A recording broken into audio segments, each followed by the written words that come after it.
মানিকলাল, আপনার ঘর কিসের, বিল্ডিং না কাঁচা? ঘর ভালো আছে? ভালো আছে। যদি ঘর মেরামত করা লাগে সেটাও আমরা টাকা দিব। শেখ আহমদুল্লাহ ইতিমধ্যেই আলহামদুলিল্লাহ ফেনীর সেই দুর্গম অঞ্চলে, যেগুলা অঞ্চলে ট্রাক্টরে করে যাওয়ার পরে তারপরে সেখান থেকে সেই জায়গাতে তারা রওনা দিয়ে নৌকাতে করে এরপরে দুর্গম অঞ্চলে সেখানে তারা পৌঁছিয়েছেন এবং সেইগুলি সেখানে ইতিমধ্যে বিতরণ শুরু হয়েছে। প্রিয় দর্শক শ্রোতা ভাই বোন, আমরা এসেছি ফেনীর দাগনভূঞার দুর্গম একটা জায়গায়। মেইন রোড থেকে প্রায় 1.5-2 ঘন্টা আমরা ট্রাক্টরে করে চড়ে খুব ধীরে ধীরে এসেছি এখানে। এখান থেকে আবার ট্রলারে করে আরেকটা দুর্গম জায়গায় যাওয়ার পরিকল্পনা আমাদের আছে এবং এখানে আমরা ধর্ম বর্ণ নির্বিশেষে প্রত্যেকটা মানুষকে ত্রাণ দিচ্ছি ইনশাআল্লাহ। বিদিনিল্লাহ এগুলো শেষ করে আল্লাহ যদি তৌফিক দান করেন আমরা চলে যাব মহিপালে। মহিপাল থেকে ইনশাআল্লাহ ফেনীর আরেকটা এলাকাতে আমরা আজকে বিতরণ করব। গতকাল এবং আজ আমাদের যে সমস্ত ত্রাণবাহী গাড়ি এসেছে সেই ত্রাণবাহী গাড়িগুলোর মধ্যে থেকে এখানে এসেছে 2টি গাড়ি, ফেনীতে গিয়েছে 2টি গাড়ি, কুমিল্লা গিয়েছে 3টি গাড়ি, আর লক্ষ্মীপুরে গিয়েছে 1টি গাড়ি। এখানে একটা গাড়ি এসেছে দুঃখিত, এখানে একটা গাড়ি, নোয়াখালীতে লক্ষ্মীপুর একটা গাড়ি, ফেনীতে 3টা গাড়ি এবং কুমিল্লাতে 3টা গাড়ি। মাশাআল্লাহ, দেন দেন দেন দিতে থাকেন ভাই। সতর ঢাকা ফরজ, এই জন্য লুঙ্গি একটু নিচে নামাবো। ওয়ালাইকুম আসসালাম। মাশাআল্লাহ মাশাআল্লাহ, জাযাকুমুল্লাহ খায়ের। প্রিয় দর্শক, আমরা দেখতে পাচ্ছি বিভিন্ন ঘরগুলো ডুবে গেছে, বিল্ডিং, এই যে ঘরগুলো আমরা দেখতে পাচ্ছি আশেপাশে ডুবে গেছে। আর এই পাশের টিনগুলোতে একেবারে চাল ছুঁই ছুঁই পানি। আমরা যতদূর আসছি এরকম দুরবস্থা দেখতে পেয়েছি এবং এর চাইতে দুরবস্থাও দেখেছি যে টিন একেবারে ডুবে যাচ্ছে, যা ছুঁই ছুঁই। মানিকলাল, আপনার ঘর কিসের, বিল্ডিং না কাঁচা? ঘর ভালো আছে? ভালো আছে। যদি ঘর মেরামত করা লাগে সেটাও আমরা টাকা দিব। ঠিক আছে, ঠিক আছে। আল্লাহ তাআলা আমাদের সবাইকে হেদায়েত দান করুন।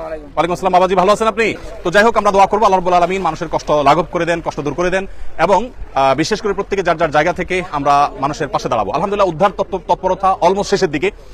বাংলাদেশ সেনাবাহিনী এবং অন্যান্য বাহিনীর সদস্যবৃন্দ, দায়িত্বশীল ব্যক্তিবর্গ তারা উদ্ধার কর্মকাণ্ড খুব জোরে সোরে চালিয়েছেন এবং দারুণভাবে সেটি আলহামদুলিল্লাহ সুসম্পন্ন হয়েছে। এখন আমরা প্রয়োজন হলো শুধুমাত্র মানুষের খাবারের চাহিদা মেটানো। আমাদের কাছে বহু জায়গা থেকে SMS আসছে। আজকে আমি 4-5 জায়গার SMS সকাল থেকে পর্যন্ত রিসিভ করেছি, যেখানে 200 মানুষ, 250 মানুষ, 300 মানুষ, 500 মানুষ না খেয়ে আছে 2 দিন 3 দিন। মাদ্রাসা 200-250 বাচ্চা না খেয়ে আছে 2 দিন 3 দিন। সেখানে আলহামদুলিল্লাহ আমরা ত্রাণ পৌঁছানোর উদ্যোগ নিয়েছি এবং এই পর্যায়ে এসে ট্রলারে করে, বিভিন্ন রকমের বোটে করে, ছোট ছোট এরকম বড় চাকার গাড়িতে করে আমরা দূর দূরান্তে ত্রাণগুলো পৌঁছে দিতে পারছি আলহামদুলিল্লাহ। এটা একটা আনন্দের বিষয় যে মানুষের উদ্ধার তৎপরতা অনেকটা শেষ হয়েছে। এখন খাবারগুলো পৌঁছানোর কাজ ঠিক যথাসময়ে আসন্ন ফাউন্ডেশনের ত্রাণ এসে পৌঁছেছে এবং সেগুলো এখানে কাজ করছে। আপনারা জানেন গতকালকে যে প্যাকেজিং হয়েছে সেগুলোর মধ্যে ফেনীতে 3টা ট্রাক গিয়েছে, নোয়াখালীতে গেছে, লক্ষ্মীপুরে ট্রাক গেছে, কুমিল্লাতে ইতিমধ্যে ট্রাক গিয়েছে। আসসালামু আলাইকুম। স্পেশাল আটাশ চাউল আমাদের জন্য উন্নত যে প্যাকেজিং আমাদের জন্য যে বস্তা করা হয়েছে, এই বস্তার মধ্যে তারা একটা মাপ নির্ধারণ করেছেন। এই মাপ নির্ধারণ করে বালতি পরিমাণ দেওয়া হচ্ছে। এখানে তারা মার্কিং করেছেন কতটুকু করে এক প্যাকেটে দেওয়া হচ্ছে। এক প্যাকেটে মোটামুটি 10 কেজির মতো দেওয়া হচ্ছে। মাশাআল্লাহ, 10 কেজির প্যাকেজ যাচ্ছে। এরপরে সেখানে ডাল যাচ্ছে, এরপরে সেই জায়গাতে চিড়া যাচ্ছে, তারপরে লবণ যাচ্ছে, দুধ যাচ্ছে। আপনাদেরকে আল্লাহ উত্তম বিনিময় দান করেন। পুরা দেশের মানুষ আপনাদের জন্য দোয়া করতেছে। হয়তো ফিজিক্যালি অনেক মানুষ এখানে যুক্ত হতে পারেন নাই, কিন্তু প্রত্যেকটা মানুষ আজকে আপনাদের এই কার্যক্রম দেখে অ্যাপ্রিশিয়েট করতেছেন আলহামদুলিল্লাহ। আপনারা আল্লাহর জন্য এই কাজ করতেছেন, আপনারা স্বেচ্ছাশ্রম দিতে আসছেন। আজকে প্রচন্ড রোদ, আমি নিজে আজকে ট্রাক 2টা লোড করতে যে আমার মাথা ঘুরে গেছে আজকে। সেখানে স্যালাইন খাওয়ার পরে মনে হচ্ছে আর কুলাচ্ছে না। সেখানে কিছু কিছু ভাই সকাল থেকে অনবরত কাজ করেছে, ছোট্ট একটু মানুষ, সে পর্যন্ত কিন্তু আমাদের এই ত্রাণ কার্যক্রমে চলে আসছে আলহামদুলিল্লাহ। আমরা দেখেছি, আমরা আপনাদেরকে দেখাতে চাই যে আলহামদুলিল্লাহ বিশ্ববিদ্যালয়ের শিক্ষক এসেছেন এই জায়গাতে, ছোট বাচ্চারা এসেছে এই জায়গাতে, ভিন্ন ধর্মাবলম্বী মানুষ এসেছেন এই জায়গা থেকে। প্রথমে আমাদের এখানে প্যাকেজিং চলতেছে এই চাল প্যাকেট হওয়ার পরে এই যে আমাদের মুরব্বী আসছেন। কোথা থেকে আসছেন বাবাজি আপনি? আমি বনশ্রী থেকে আসছি। মাশাআল্লাহ, কি করেন আপনি? আমি অবসরপ্রাপ্ত, আমি মুক্তিযোদ্ধা। মাশাআল্লাহ, অবসরপ্রাপ্ত একজন মুক্তিযোদ্ধা। তিনি আজকের এই দেশের বিপর্যয়ে, দেশকে স্বাধীন করার সময় যেরকম ঝাঁপিয়ে পড়েছিলেন, আজকে আমাদের মুরব্বী আবার ঝাঁপায় পড়েছেন। আমরা তাকে কংগ্রেচুলেশন জানাই আলহামদুলিল্লাহ।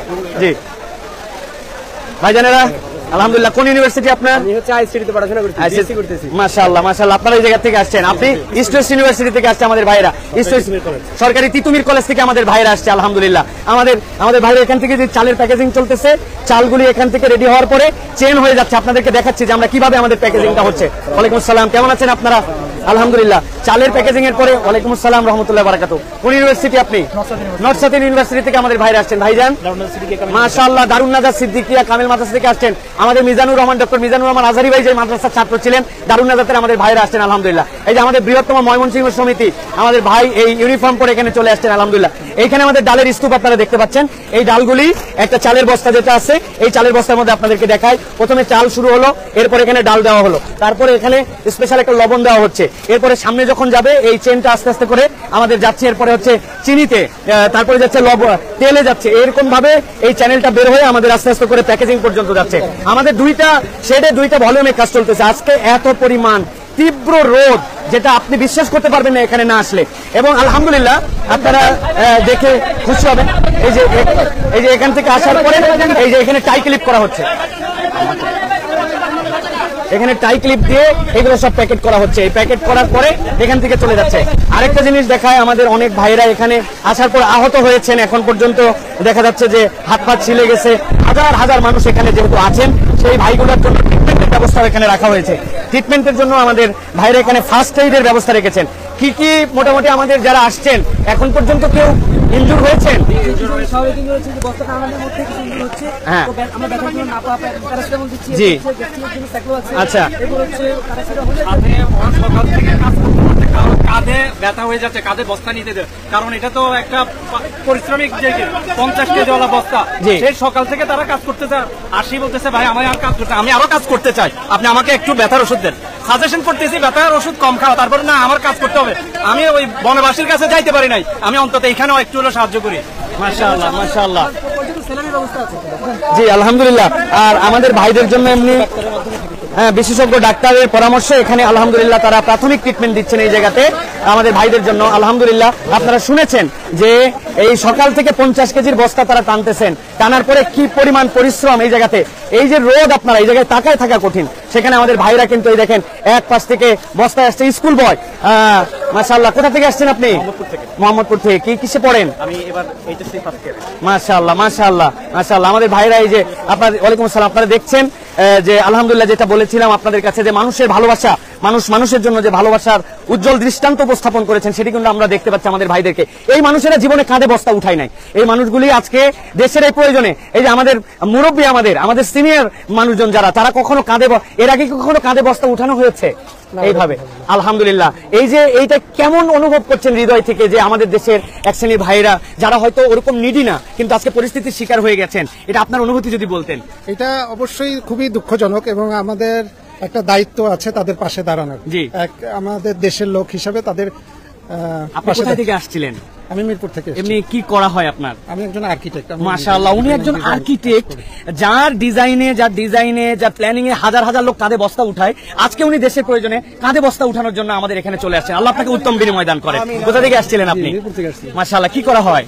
আমি একটা মিল্কভিটা কোম্পানিতে জব করি। মাশাআল্লাহ, ওনারা চলে আসছেন। এই যে আমাদের উত্তরা ব্যাংকে আছি, আমাদের উত্তরা ব্যাংকের থেকে আজকে ছুটির দিন তিনি এখানে চলে আসছেন কাজ করার জন্য। আলহামদুলিল্লাহ। আমরা আসলে এইগুলা একটা কথাই বলতে চাই, আজকে দেশের মানুষ সকলের তলে একসাথে হয়েছে, কাঁধে কাঁধ মিলিয়ে তারা আজকে এই কাজগুলি করছেন। আলহামদুলিল্লাহ। আমরা যেটা বলেছিলাম যে এই যে রোড পার করে আমাদের এখানে এসে এইগুলা হচ্ছে ডাম্পিং হচ্ছে। এই ডাম্পিং এর পরে আমাদের সামনে আপনাদেরকে দেখাতে পারবো যে আমাদের জন্য ট্রাকগুলি এসে জড়ো হয়েছে। এখান থেকে এরপরে এই ডাম্পিং থেকে ট্রাকগুলি এখান থেকে আস্তে করে এখান থেকে লোড করা হবে। তো আমি আবারও একবার বলতে চাই আপনাদের কাছে যে প্রিয় দেশবাসী, আপনারা যে আমানত দিয়েছেন আলহামদুলিল্লাহ, আসুনা ফাউন্ডেশন যে কাজ করতেছে, এবং আপনারা জানেন এইরকম কঠিন অবস্থায়, যে অবস্থাতে অনেকেই বলেছিলেন যে শাইখ আপনি 2-1 দিন পরে আপনি ফিল্ডে যান, কিন্তু শাইখ আহমদুল্লাহ আলহামদুলিল্লাহ অন ফিল্ডে এখন অবস্থান করতেছেন। তিনি এর থেকে বড় কঠিন চ্যালেঞ্জের মধ্যে আছেন।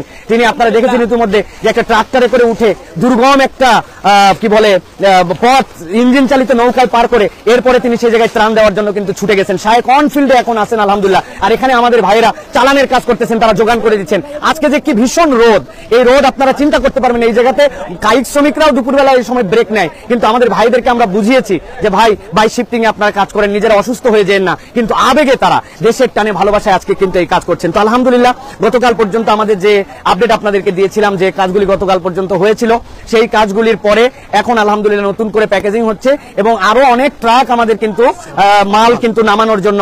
আমরা দেখতে পাচ্ছি সোয়াবিন তেলের জায়গায় পাহাড় জমে গেছে এই জায়গাতে, এইগুলি আস্তে আস্তে করে প্যাকেট খোলা হচ্ছে এবং সেই প্যাকেটগুলি কিন্তু আস্তে আস্তে করে প্যাকেজিং এর মধ্যে যাচ্ছে। তো প্রিয় দেশবাসী, আপনারা যারা আলহামদুলিল্লাহ বিভিন্ন ক্ষেত্রে আপনারা সহযোগিতা করেছেন, আজকে আমরা দেখেছি সেই বিভিন্ন এলাকার মসজিদ থেকে আমাদের ইমামরা, আমাদের খতিবরা এসেছেন। আসার পরে সেই ইমামরা, খতিবরা আমাদের কাছে সেই তাদের সাহায্য, তাদের মুসল্লিদের সাহায্য আমাদের কাছে দিয়ে গেছেন আলহামদুলিল্লাহ। তো এইভাবে আমাদের প্রিয় ভাইরা, আমাদের প্রিয় বোনেরা, আপনাদের যে সহযোগিতা, সেই সহযোগিতায় আমাদের এই কাজ কিন্তু চলমান আছে। আমরা এখন ইনফরমেশন সেন্টারে একটু যাবো। সর্বশেষ আমরা যে আপনাদেরকে জানিয়ে দেওয়ার জন্য যে আজকের কার্যক্রম ঠিক কতদূর পর্যন্ত আর কতক্ষণ পর্যন্ত আমাদের চলবে ইনশাআল্লাহ। আমরা আরেকটা জিনিস বলে রাখতে চাই, অনেক স্বেচ্ছাসেবক এই মুহূর্তে আছেন, কিন্তু আজকে রাত্রেও আমাদের কাজ চলবে। সুতরাং আমাদের যে সকল স্বেচ্ছাসেবক ভাইরা আছেন, আপনারা মেহরবানি করে যারা আসতে চান তারা যোগাযোগ করে আপনারা রাত্রেবেলাও আসতে পারেন। এখন পর্যন্ত দুপুরে কতজন স্বেচ্ছাসেবক এখন পর্যন্ত আমাদের এখানে শ্রম দিচ্ছেন বলে আপনারা অনুমান করছেন? আমি যতটুকু দেখছি এখান থেকে সকাল থেকে আমি প্রায় 2500 মতো আমাদের এখানে শ্রমিক মানে স্বেচ্ছাসেবক ভাইরা আসছে স্বতঃস্ফূর্তভাবে আনন্দের সাথে সবাই বন্যার্থীদের পাশে থাকার জন্য। আমাদেরকে আজকে রাত্রে লোক লাগবে আরো? হ্যাঁ, আমাদের সন্ধ্যার পরে কার্যক্রম চলবে, এই জন্য আমাদের লোক অবশ্যই দরকার আছে, কারণ সকাল থেকে আমরা এখানে উপস্থিত আছি। যদি মানে পার্ট বাই পার্ট আসে, অর্থাৎ স্টেপ বাই স্টেপ যদি কাজ করা হয় তাহলে ক্লান্ত বোধ কম হবে আলহামদুলিল্লাহ। আর আমাদের ছেলেরা তাদের জন্য স্যালাইন, তাদের জন্য খেজুর এগুলো খাওয়ানো হচ্ছে। আপনারা দেখতে পারবেন আমাদের ফার্স্ট এইডের জন্য যথেষ্ট পরিমাণ সেবার আয়োজন করা হয়েছে। পাশাপাশি বন্যার্থীদের যে দুর্যোগের যে অবস্থা, এই জন্য আমাদের অনেক পরিমাণে সবকিছু রসদ আনা হয়েছে ইনশাল্লাহ। এগুলো আমরা বন্যার্থীদের পাশে স্বতঃস্ফূর্তভাবে দাঁড়ানোর জন্য আমরা যুবক এবং স্বতঃস্ফূর্তভাবে মানে বাংলাদেশের মানুষ যে ঐক্যবদ্ধভাবে কাজ করছে, আমরা এখানে না আসলে বুঝতে পারতাম না যে এত সুন্দরভাবে মানে ধর্ম বর্ণ নির্বিশেষে সবাই যে কাজ করছে, এটা আমাদের কাছে খুবই ভালো লাগছে। আলহামদুলিল্লাহ, আমাদের এখানে সনাতন ধর্মীরাও এসে কাজ করছে ভাই, আলহামদুলিল্লাহ, মাশাআল্লাহ মাশাআল্লাহ। তো আমরা আমাদের এই কন্ট্রোল সেন্টার থেকে আমরা আপনাদের কাছে সর্বশেষ এটা বলতে চাই যে আলহামদুলিল্লাহ আমাদের আজকে এখন পর্যন্ত প্যাকেজিং চলতেছে চাল, তেল, চিরা, ডাল, লবণ এবং দুধ আলহামদুলিল্লাহ। এবং আমরা ঘোষণা দিয়ে রাখতে চাই এই কার্যক্রম ইনশাআল্লাহ চলমান থাকবে। আমাদের শাইখ আহমদুল্লাহ এখন অন ফিল্ডে আছেন, তিনি সেখানে এই ত্রাণগুলি বিতরণ করতেছেন। আপনাদের আমানতগুলো যেন যথোপযুক্তভাবে তাদের কাছে পৌঁছায় দেওয়া যায়, এই সার্বিক প্রচেষ্টা চলতেছে। আপনি শুধু আপনারা যারা আমাদেরকে দেখতেছেন আপনারা দোয়া করবেন যে আমি আপনাদের কাছে বলেছি 4 ভাবে অংশগ্রহণ করেন। নিজে সামর্থ্য থাকলে অংশগ্রহণ করেন, যার সামর্থ্য আছে তার থেকে নিয়ে অংশগ্রহণ করান। না পারলে আপনি ফিজিক্যালি সামর্থ্য থাকলে আপনি এদের সাথে যুক্ত হন। যদি নাও পারেন আপনি অন্তত আল্লাহর কাছে দোয়া করতে থাকেন, এই ভাইদের জন্য দোয়া করবেন। এনারা দুনিয়ার কোনো স্বার্থে এখানে আসে নাই, কেবল আপনাদের ভালোবাসা এখানে আসছে। এবং আসুন্নাহ ফাউন্ডেশন সহ যত যারা স্বেচ্ছাসেবীর কাজ করতেছেন আমরা প্রত্যেককে অ্যাপ্রিশিয়েট করি, প্রত্যেকে তার জায়গা থেকে কাজ করবেন ইনশাআল্লাহ। আল্লাহ রাব্বুল আলামিন যেন সকলের উত্তম প্রচেষ্টাকে কবুল করেন। আপনারা যারা সহযোগিতা করেছেন এইগুলোকে কবুল করেন, আমাদের ভাইদের মুখে যেন হাসি ফুটানোর তৌফিক দান করেন। এবং আমরা আমাদের ভাইদের যারা আজকে বাড়ি হারা, আজকে যারা আশ্রয় কেন্দ্রে গেছেন, আমরা আশা করব তাদের ঘরে আমরা তাদেরকে পৌঁছায় তাদের হাসি মুখ দেখে এরপর আমরা বিদায় নেব ইনশাআল্লাহ। আল্লাহ যেন শাইখ আহমদুল্লাহকে সুস্থ রাখেন, আল্লাহ যেন উম্মার এই সম্পদগুলোকে কাজ করার মতো তৌফিক দান করেন। আমার ভাইরা যারা পরিশ্রম করতেছেন তাদেরকে আল্লাহ যেন উত্তম বিনিময় দান করেন। আবারও আপনাদের সামনে আপডেট নিয়ে আসবো ইনশাআল্লাহ। যারা আমাদের ভিডিওটি দেখলেন, কে কোথা থেকে শরীক হয়েছেন দেখেছেন, আমাদেরকে কমেন্টে জানিয়ে রাখবেন। অপরকে জানানোর জন্য এই মানবিক কাজে আপনারা ভিডিওটি চাইলে শেয়ার দিয়ে রাখবেন। আসসালামু আলাইকুম ওয়া রাহমাতুল্লাহি ওয়া বারাকাতুহু।